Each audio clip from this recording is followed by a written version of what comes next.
Welcome back to another episode of Rock Boys Football Dill, the top 5 offenses in the country heading into 2025. I will be upfront about this. I certainly have some hot takes in terms of my top 5 offenses going into 2025. And Dill, 1 February, this is the time to let the hot takes fly. I think more importantly, we had this conversation for the last 2 hours when we were talking about this. This is very difficult because there are a lot of offenses that historically are very good, offenses that we like a lot on paper that have question marks at quarterback. There's going to be a lot of new quarterbacks taking over some really damn good offenses in 2025 that inherently make this exercise, if you will, very hard to project. A lot of different takes to be had. Y'all let it fly in the comment section. Appreciate you guys rocking with it. If y'all do enjoy the content, consider subscribing to the channel. And again, I know y'all got some hot takes too. So let the hot takes fly in the comment section. Appreciate you guys. Dill, this will be the hottest take we have, and we're leading it off. It just so happens to be the number 1 offense for me in the country right now. It's Clemson. Imagine 12 months ago talking about Clemson potentially having the number 1 offense in the country. I'll start with this. Is this the offense that has the highest ceiling in 2025? No, probably not. We're going to talk about some offenses that are in the top 5 that probably have some higher ceilings. In terms of known commodities, in terms of offenses, I'm sitting here on February 25th and saying I trust a lot. Clemson is one of those offenses. Starts with the quarterback play, Cade Klubnik. Dill, people didn't talk about it enough. Cade was elite in 2024. 3,600 passing yards, 36 touchdowns to only 6 interceptions. Clearly became the 5-star quarterback that we all knew he was coming out of high school. The real difference maker here is the wide receiver play. Who would have thought we'd be having this conversation right now? TJ Moore, Brian Wesco, and Tony Williams. How many better trio of wide receivers do we have in the country? Because the answer is not that many. And then you return 4 out of your 5 starting offensive linemen under a Matt Luke offensive line coach that I think is really good and going to get these guys right going into 2025.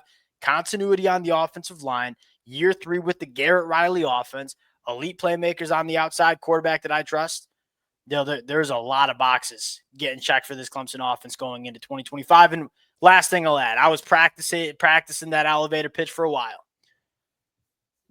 This was a top 20 scoring offense last year. Like this, I don't think is as crazy as it sounds for a lot of people talking about Clemson being one of the best offenses in the country in 2025. Yeah, and I'd probably have them a little further back just because what's tough for Clemson for me a little bit is they played 2 SEC teams in the regular season in Georgia and South Carolina. Granted, South Carolina, they did move the ball okay. They just didn't execute down in their side of the field, if you will, or South Carolina side of the field. But I do quite again, their lack of explosiveness in those games especially does kind of scare me a little bit. Now, again, they went and played Texas and were really explosive, and that they did all that, especially down the stretch with almost no run game, because by the time the year kind of wore on, Phil Maffa, their lack of depth there was a real problem. You saw him kind of wear down. That's one thing I'm really excited about is if they can get the running back position going a little bit more with guys like Gideon Davidson and David E., like really talented backs, not super proven, but I mean, they're high-end talents that, again, I just didn't feel like they had in the running back room last year, especially as Phil Maffa kind of wore down. That to me is the interesting piece, because to be able to do what they did against Texas and not be able to run the ball with your running backs, really, really impressive game there. The Georgia game that you're citing, and I get that argument. You could say, hey, well, Clemson was filling it up on Wake Forest, and I'm a Wake Forest like, yeah, look, Wake Forest defense ain't going to really stop a nosebleed. I get that. Moore and Wesco weren't really. That's what I'm saying. Like this defense or this offense fundamentally felt different in November versus that first game against Georgia. And Georgia's defense was humming that game too. I'll give them a lot of credit. When Brian Wesco and TJ Moore got involved in this offense and were centerpieces of this offense, Cade Klubnik's game exploded. And now what happens with TJ Moore and Brian Wesco and Tony Williams all coming back in this offense with all that chemistry you created in the back half of that year? Continuity matters, Dylan. Like in this era of college football where the transfer portal, it's like a revolving door for a lot of these programs. Ohio State had a lot of continuity last year. Michigan in 2023 had a lot of continuity. This stuff matters. It's not just about what you see on paper. Clemson's got a lot of continuity with a lot of high-end talent. Year 3 with Garrett Riley's offense. There's a lot of things that make me a big-time believer in this Clemson offense. Number two, a little bit more of getting back to the perennial powerhouses, Ohio State. Look, you got one big question mark. That's the quarterback spot. When Well, you you have probably have two because the offensive line, like, let's be honest, that's a question mark too. It wasn't great last year, and I don't know what they are Ethan Owen and Philip Daniels like big time enough gets in the portal to really change my Yeah, I think outlook on this I like offensive Philip line. Daniels at right tackle. Ethan is just like, hey, that you're jumping up from Rice to the Big Ten. That's the jump that we got to see him make. I know Ohio State likes him a lot. When you have just the players that Ohio State has, it's hard to not have them in the top five. And to address the quarterback concern, look, Ryan Day's got 2 5-star quarterbacks in this room and one really talented kid in Lincoln Kineholtz.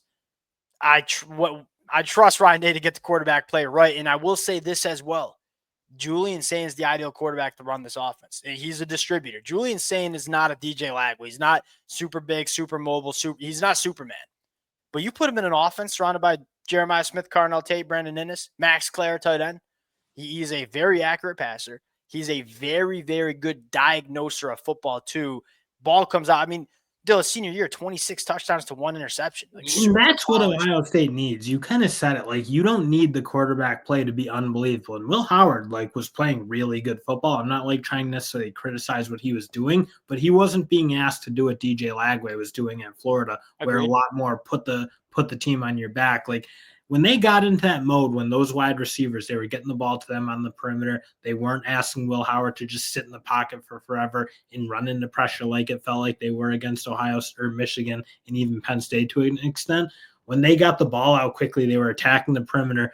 They got really good on offense. And in the main pieces of why that was working, namely Jeremiah Smith, Carnell Tate, and even like Brandon Innes can slide in, I think, He's right going to be away, just fine. take over for Buka. Like, it's Yeah. not going to be an issue, I don't think. Yeah, they still have that kind of like, I think, stratosphere that they can reach that is really hard to deal with. One issue I probably see it along with some of those others is they're losing 2 elite running backs who I think were a big part of their success towards the end of the year last year. I do wonder, like, it doesn't feel like they've exactly replaced that. No, they did. I was very, very clear with the Ohio State fans. I didn't think C.J. Donaldson was going to give you near. And it's not that C.J. Donaldson's a bad running back. I ain't getting up here and saying that. But he ain't Travion Henderson, and he's not Quinshon Judkins. Those were arguably the 2 best backs that we saw in the country outside of Ashton Jeanty. The run, you're probably not going to be able to rely on, hey, we can just turn around and give the football to some of the best players in college football and kind of get us going. That is certainly a question, especially when you have a redshirt freshman quarterback with Julian Sain. There's just sometimes you just got to simplify things, Dylan. Say the Jimmys and Joes, man. And Ohio State's got plenty of those, along with Ryan Day. And I can see some people saying, well, Brian Hartline, proven play caller, question mark about that. Look, if it doesn't work with Brian Hartline, Ryan Day is going to grab them play calling duties right back, and they'll be just fine with the play calling, in my opinion. It's hard. And you just have absolute monsters. I mean, their wide receiver core is so good. Like, Jeremiah Smith is so uniquely talented. You are right. At the end of the day, all the pieces are kind of there to really be good again. And just like it is every year for Ohio State. Texas. Again, Arch Manning. Like, what's he bring? I'm a believer. Like, I think you have a potentially. And when you talk about ceilings, right? I got up there and said Clemson's my number 1 offense right now, but there are some offenses with some higher ceilings. Texas is one of those. Texas ceiling is the number 1 offense in the country. There's no question mark about it. I kind of hedged my bet putting them at 3. Arch Manning has the ability to infinitely raise the ceiling of this Texas offense. Like, Quinn Ewers was a very, very solid quarterback that a lot of college football programs would like to have running their offense. But it did feel like there was a ceiling that Quinn Ewers really couldn't get through because he was very limited as an athlete. Arch Manning brings that to you. He obviously can make any throw you want. You can do a lot more with him in terms of moving the pocket and getting him going in the run game. And I don't think it's crazy to say that the running back room is going to get significantly better with C.J. Baxter coming back and Jarrett Gibson going into year 2. The question marks you might have is you have to replace 2 NFL tackles in Banks and Cam Williams. We saw Trevor Gooseby be a guy for Texas when he had to be one. I have a lot of confidence in 5-star Brandon Baker to kind of filter in and be a very reliable right tackle. The pass catchers. And I'll ask you this, is it crazy for me to say like the wide receiver play is not really going to drop off in 2025? Because I No, look I at don't Ryan see Wingo how and that's say, crazy to think because I don't know. Isaiah Bond didn't have a great year, it didn't feel oh, like for Texas. Had some really big drops and like really bad moments. The one huge question I probably have is the tight end spot. It feels like a yeah, position that's been really good and yeah, Texas has relied on for the last 2 yeah. years.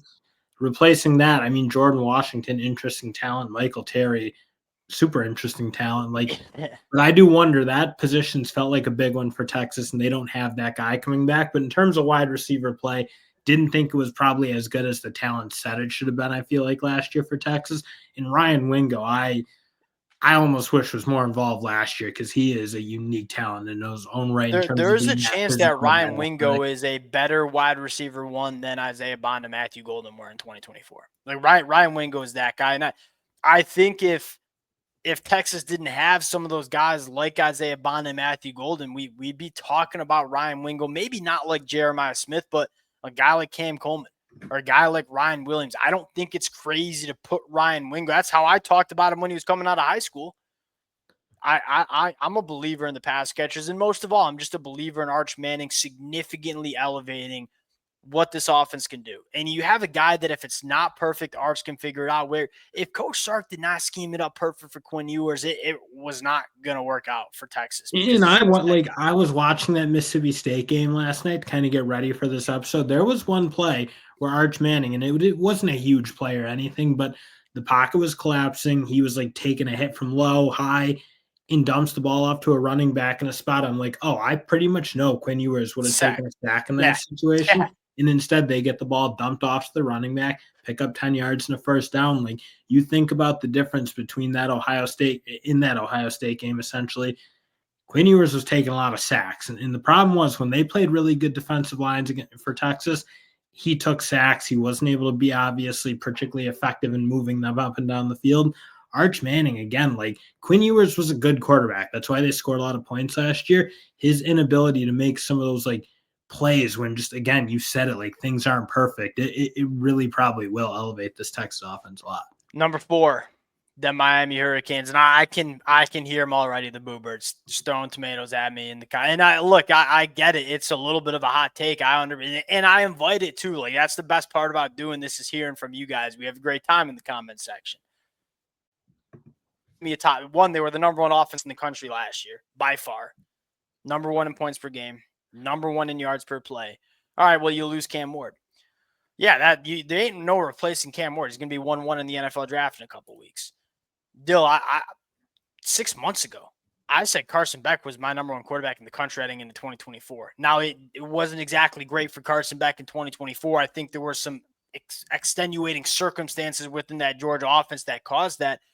I still think Carson Beck is a really good quarterback, and he's one of those quarterbacks that you kind of trust the most going into 2025. But more importantly, the fit. I've been harping on this, and the Miami Hurricane fans have heard this 100 times. This is a beautiful fit. What is Carson Beck? When is he at his best? When you can run the football and you can work play action. Georgia couldn't run the football, couldn't really get to play action last year. They were outside the top 90 in running the football last year. Dill, Miami, not many people know this. This is going to be kind of an interesting stat here. Yards per carry, rushing the football last year. Miami was top 5, averaging 5.6 yards per carry. They didn't run the football that much because they had Cam Ward. Dill, this offense, even with Carson Beck not in the fold, I still would have had some confidence in because I know they're going to be able to run the football. And now with Carson Beck, who excels off of play action, to me, it makes so much sense. Though the one question mark here is love the offensive line, love the running backs. Ton Running of back confidence in position Carson might be the Beck. best in the country. I don't think that's crazy to say. I think this is a really Mark Fletcher, really good player, and Jordan Lyle. I am super excited to see what he can do because I think they complement each other really well. Like Mark Yes. Fletcher, big, heavy, physical runner, can wear teams out, and then Jordan Lyle, that ability to pop big ones. Like I look at what this dynamic duo, if you will, can be in the backfield. I love it. You said it. I mean, it is about one of these young wide receivers That's stepping what up it's and making about. a difference. Yeah, and I wouldn't be surprised if Miami goes aggressive. Like we know there's going to be a good wide receiver that enters the portal after spring. And I Miami, guarantee you, Michigan, Penn State are going to be I fighting over guarantee him. you when that news hits, you're going to see the immediate link to the Miami Hurricanes. Because there's a reality where Miami does. Hey, JoJo Trader balls out in spring practice. Nykar kind of showing why he was a top 100 guy. Joshua Moore, Malachi Tony as true freshmen. Like, there's a reality where you're just fine with this pass catcher room. Not to mention Elijah Lofton being one of the best tight ends in the country, I think, in 2025. But if they do need to get one, they ain't gonna have a problem going out and getting one. They tried in the winter, but before they had Carson Beck committed, I mean, it was like, hey, we like you to come play for Miami. Well, Emory Williams is gonna be throwing you the football. That's not a shot at Emory Williams. I apologize if you took it that way, but it was hard to get wide No, receivers. that wasn't an attractive off. Like, you couldn't have watched the No, back half of that bowl game and been like, "Oh yeah, that's an offense. I want to come be a wide yeah. receiver." And like, no shot. But now if you're a Zachariah Branch or an Eric Singleton who Miami was going after, you're like, it makes sense. I want to go play. I want to go catch football. I can be a wide receiver one for Carson Beck. That makes a lot of sense. Number 5, Dill. Here's another. It's like, I'm gonna do it. I'm almost afraid to pull it up. Florida. I love this. Let's just start with such this. a DJ Lagway guy. Yeah, let me. And I get that's like the. And again, that's where you start. But Dill, Jaden Ball running backs a dog. They return 4 of their 5 starting offensive linemen, which I love. When I'm looking at grading these offenses, like, give me the offenses like Clemson, like Florida, that are returning a ton on the offensive line, like Miami as well. I love that. And then at DJ Lagway, there's a very good chance he's the best quarterback in the country. The one thing that scares me, from a personnel standpoint, Florida might have been higher on the list if Billy Napier wasn't calling the plays. That's the one thing that concerns me. It concerns the Florida Gator fans. Maybe some question marks at pass catcher, but I kind of like what you have in that room. If Billy Napier can put it all together, this is going to be a really good offense. Yeah, no, I have no qualms with Florida being here. I look at what, again, I'm still like that Ole Miss game for DJ Lagway, like what he was doing in that game Yeah, they're gives me pretty. so much confidence Yeah, in what this, because we talk again about quarterbacks who can like kind of make wine out of water, if you will. DJ Lagway, he has that in him. He has that composure where, again, things don't need to be perfect around him to be a really good and effective player. And frankly, I think like we sleep on how, I don't know. I don't think that was a great wide receiver room he had last year. Like Elijah but Badger, DJ I Lagway, you thought it was I great wide receiver room? I thought Elijah Bashford was pretty damn Elijah good. Badger, no, awesome. He was really good, but like it didn't feel like he had another dependable target in that wideout room. Who, Okay. again, I look at what they have coming back. Eugene Wilson or Trey Wilson, he's going to wake some people back up. Like he is Agreed. awesome. His true freshman year looked really good. I think J. Michael Sturtevant flies under the radar. Go back to watch him and Dante Moore, what they were able to do together. I think he really good pickup. And then you have 2 young players who are super exciting. So I think Yeah. now you throw in Aiden Mizell, who I'm a fan of too. You got 4 guys instead of what it felt like when Eugene Wilson went down. It kind of felt like they had 1. We saw a lot of wide receivers as true freshmen make massive impacts. Cam Coleman, Jeremiah Smith, Ryan Williams. If you get that impact from Dallas Wilson, because where does Dallas Wilson thrive? He's 6'3", 205, runs an 11-second 100-meter dash. Dude thrives vertically. DJ Lagway completed 52% of his passes 20-plus yards down the field. There's not a quarterback that throws a better deep ball than DJ. If you get Dallas Wilson as a dude, as a true freshman, you're right. Like, I ain't worried about the wide receiver room. Let's get into some snubs here, Dale. LSU, I'll start. LSU being snubbed, I think, is a little nuts. Okay. You can certainly question what they're going to have at the offensive tackle spot. Didn't exactly hit it in the portal. But again, they've recruited the position really well. They have a handful of young guys who I think you're pretty comfortable. A couple of them are going to work out and be effective. Yeah. And then you look everywhere else, they have the recipe that everyone's kind of looking for.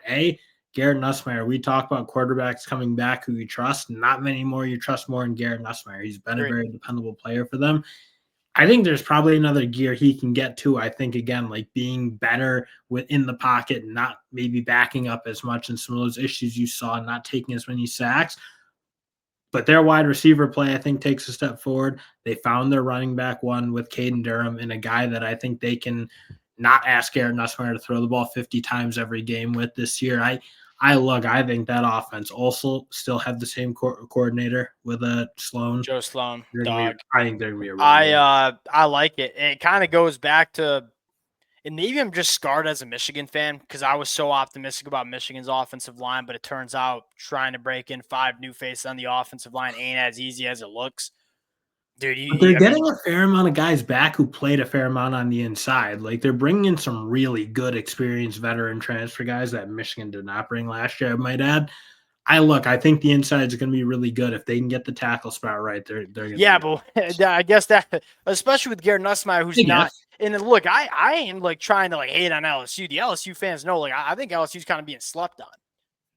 And I'm a Garrett Nussmeier guy. Like, I love that you're going to a quarterback that we know is pretty dang good. But when you got, I mean, like 2 big time question marks at tackle, and I'm not saying they don't have answers because they certainly do. They've recruited the position, they've developed the position really well. Yeah, they have. But with Garrett Nussmeier, who's not the most mobile and really needs a clean pocket, I think to be really successful, that concerns me. The wide receiver is way better, which I think is a big thing. You kind of you hit on, but you kind of scared. Like that wide receiver play last year was just not even close to what we thought it was going to be. I'll give you one that I don't like not having. Oregon, Will Stein, Dante Moore, some really good pass. It's just the Oregon. There's question marks that I know there's answers for, and you could certainly make the argument that Oregon's top 5 offense. 2 new tackles who I think are good. You got 3 new guys coming in on the offensive line. You really only have one proven wide receiver in Evan Stewart, and then Dante Moore is a little bit of a question mark. I happen to have a lot of confidence in him, but probably more question marks than I'd want to put him in a top 5 offense. But that ceiling's really, really darn high. Last one, South Carolina with Lenore Sellers. Yeah, they got the guy. And people and what frustrates me about both Florida and South Carolina is I feel like just everybody's like, I love Florida. Why? I like DJ Lagway. Yeah, that's where it starts. There's no doubt about it. There's so much more to both these teams than just the quarterbacks. Yeah, they happen to have some really, really talented quarterbacks still. South Carolina's by far the best offensive line they've had under Shane Beamer. It actually might be one of the better units in the SEC this year, in my opinion. I think some really talented wide receivers that if they take it, like, look, if Nick Harbor takes a step, Nick Harbor maximizes himself, you're looking at one of the best wide receivers in the SEC. And then obviously the North Sellers. There's a lot there. Ole Miss was one. It's just a lot. I'll give you one more because I don't know about Ole Miss. They got to replace a ton, and Yeah. Austin Simmons, interesting for sure. But there's a lot of turnover there. Yes. I think Tennessee's gonna be a lot better on offense than people think. They No. quietly had a very good offense last year. I think if you watch Nico's progression over the course of the year and what he kind of turned into, I think he was playing some really good football again. Like the Ohio State score didn't look great, but he did not have a lot of help. That defensive line was really getting after him, just like they were getting after everybody, in fairness. Like Ohio State made Oregon look like that too. So you talk about Oregon, yeah, Ohio State was making everyone look like that on offense. Nico is making some like big time winner plays, using his legs, making plays. I think his wide receiver play is going to be quite a bit better. I thought it was pretty weak last year, to be honest. A little bit maybe concerned about the running back play because they're losing an absolute monster. But I think that team's going to be. I think that offense can be. Yeah, Really, look, am I getting up here and saying it's not possible? No, because when you have a quarterback that can rip it, and I mean like absolutely spin that sucker like Nico can, if he can with just Josh dial Heupel, in the deep ball, like yeah. that's a Like, dangerous look, team. if Nico puts it together and becomes one of the best quarterbacks in the country, which is certainly in the realm of possibility, you can't. I don't say that lightly because you can't say that for a lot of quarterbacks in the country, but you can say that with a guy like Nico. It's certainly the possibility to me. It's like, am I going to bet on that with how I don't think you're giving enough credit for how important that run game was. A lot of reshuffling up on the offensive line, and I get they've used the portal. And I get they have David Sanders coming in, and then you have to replace a guy like Dylan Sampson too. That offense was so reliant on a good run game. I don't know if it's going to be even close to what it was in 2024. And if you don't get that, it's hard for me to buy a ton of stock in Tennessee. And we're probably just going to argue about this for the rest of the offseason because I know you're a Tennessee guy and I got my question I'm a marks. Nico guy. That's what I am. Yeah, and I 100%. get it. You go watch Nico make if you just show me Nico's top 20 throws from last year, I'm a Nico guy too, 100%. Watch the late season games back. I'll leave it at that. He was playing really good football and like gritty winner football. That's All a right. big thing with me. I think it wasn't just like talent. Like that was like, oh, if I need to pick up 3 yards on the ground, I'm gonna go find a way to do it by hook or by crook. Like that stuff matters to me, at least as a quarterback. I think he started to do that. Yeah, I was looking at the other top offenses in the country last year. Texas Tech was up there. They could be. And I just look Notre Dame when the hits on a quarterback. Look out for them. They agreed, can be agreed, really fun agreed, on agreed, offense. agreed with that. First year, they have really good wideout talent, I feel like. And Indiana was another one, but I have a hard time seeing that being repeated. So we'll close it out there. Appreciate you guys rocking with it. If y'all do enjoy the content, consider subscribing to the channel. I'll say this. It's really easy because I feel like I would look at my own list and be like, what the hell is this guy thinking? And then you start thinking about it. It's like, well, how many other offenses that you trust? How many more quarterbacks do you trust? So let it fly in the comment section. Appreciate you guys rocking with it. If y'all do enjoy the content, consider subscribing to the channel, and we'll talk to y'all later. Peace.